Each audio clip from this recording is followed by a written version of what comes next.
Hello everyone, welcome back to my kitchen blog.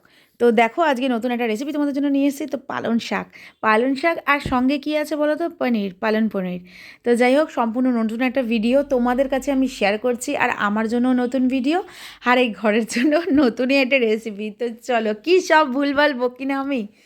যাই হোক, ভুল কিছু বলে থাকলে নিজ গুণে প্লিজ আমাকে ক্ষমা করে দিও। তো প্রথম গরম জল করে তারপরে পালং শাকটাকে কুচিয়ে আমি একটু জলে ভাপিয়ে নিয়েছি। সবথেকে বড় কথা একটাই আমার হয়নি, সেই জিনিসটা হলো পালং শাকটা মিক্সি বোলের মধ্যে দিয়ে একটু পেস্ট করা উচিত ছিল।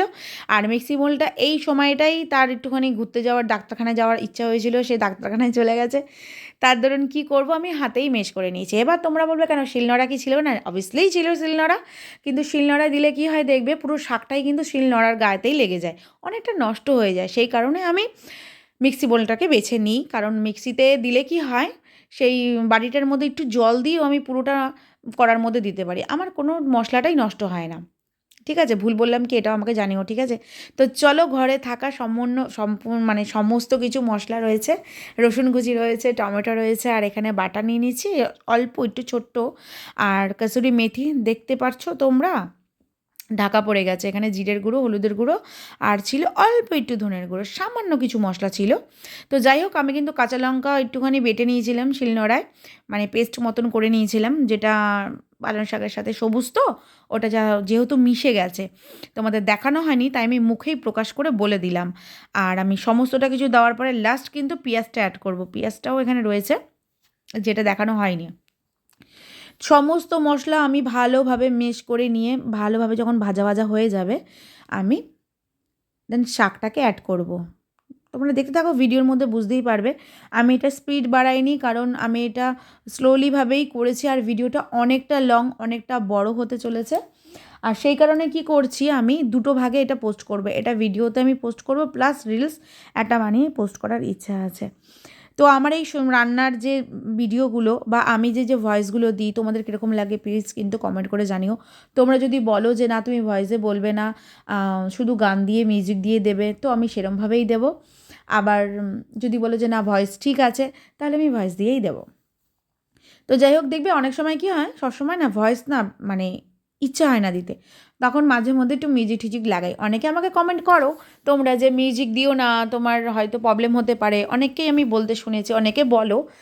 বাট আমি মনে করি, দেখো, প্রথম কথা হলো ফেসবুকটা যে আমি ঠিকঠাকভাবে করছি বা তোমাদের মতন খুব জোর দিয়ে যে চালাচ্ছি সেরমটা নয়। আমি আমার মতনই ফেসবুক চালাই, আগেও বলেছি, এখনও বলছি।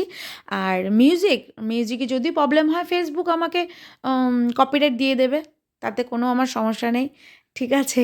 কোনো প্রবলেম নেই। বাট আমি চাই তোমরা আমার পাশে থাকো, আমিও চেষ্টা করি তোমাদের পাশে থাকার, ব্যাস এইটুকুই চাওয়া পাওয়া, আর কিচ্ছু না, ওকে? তো যাই হোক, কিনে আনতে হয়েছিল আমাকে ফেস ক্রিম, কারণ ফেস ক্রিমটা তো সবসময় ঘরে থাকা জিনিস নয় বলাও আবার ভুল হয়ে যাচ্ছে আমার, মানে আমার ঘরে থাকার জিনিস নয়, ঠিক আছে? এটা আমাকে কিনে আনতে হয়েছিল। আর আর বাদবাকি সমস্ত কিছু ঘরেই ছিল। তোমরা কিন্তু চাইলে একটু কাজু বাদামও পেস্ট করে দিতে পারো, যেটা আমার কাছে ছিল না বলে আমি দিইনি। আর লাস্ট যেটা আমি ফেলছি সেটা হলো চিলি ফ্লেক্স। চিলি ফ্লেক্স দিয়েছিলাম, হাতের সামনে ছিল, একটু গার্নিশ করার জন্য চিলি ফ্লেক্স দিয়ে দিয়েছিলাম। জিনিসটাও একটু দেখতেও ভালো লাগছিল, আর খেতেও দুর্দান্ত হয়েছিল। সবথেকে বড় কথা কী বলো, আজকে আমি যখন এই রান্নাটা করেছি, ধৈর্য ধরে কষ্ট করে, মানে একদম মাইন্ডটাকে একদম ঠিকঠাক রেখে সমস্তটা করার পর যখন শ্বশুরের পাতে যখন খেতে দেওয়া হয়েছিল, সে কিন্তু ওটা দিয়েই পুরো ভাতটা খেয়ে নিয়েছিল।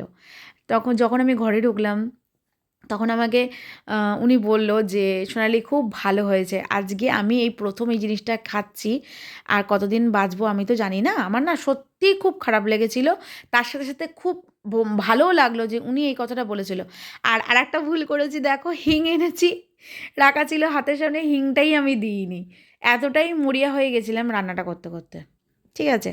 তো যাই হোক, উপরে গার্নিশ করলাম একটুখানি ফেস ক্রিম দিয়ে, আবারও এটা মেয়ের আবদার যে আমাকে একটু ফেস ক্রিম ওর ওপরে দিয়ে রাখো, আমার আমার ভালো লাগবে। আমি বললাম ঠিক আছে, চল দেবো। তো যাই হোক, সম্পূর্ণ ভিডিওটা তোমাদের কীরকম লাগলো অবভিয়াসলি জানাবে। আর রইল বাকি আমার শ্বশুরের জন্য তো আজকে আমার বুক ভরা ভালোবাসা রইল। সত্যি মানুষটা শরীর খুবই খারাপ, উনি বেশি দিন হয়তো আর আমাদের মাঝে থাকতে পারবেন না।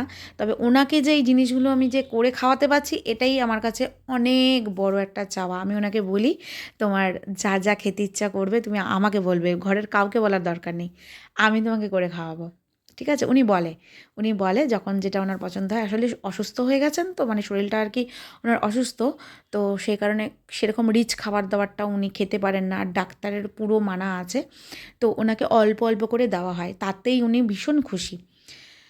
তো যাই হোক, রেখে দিয়েছি, আমি শাশুড়িকে বললাম ওনার জন্য রেখে দেবে, রাত্রিবেলা রুটি দিয়ে ওনাকে আবার দেওয়া হবে ঠিক আছে?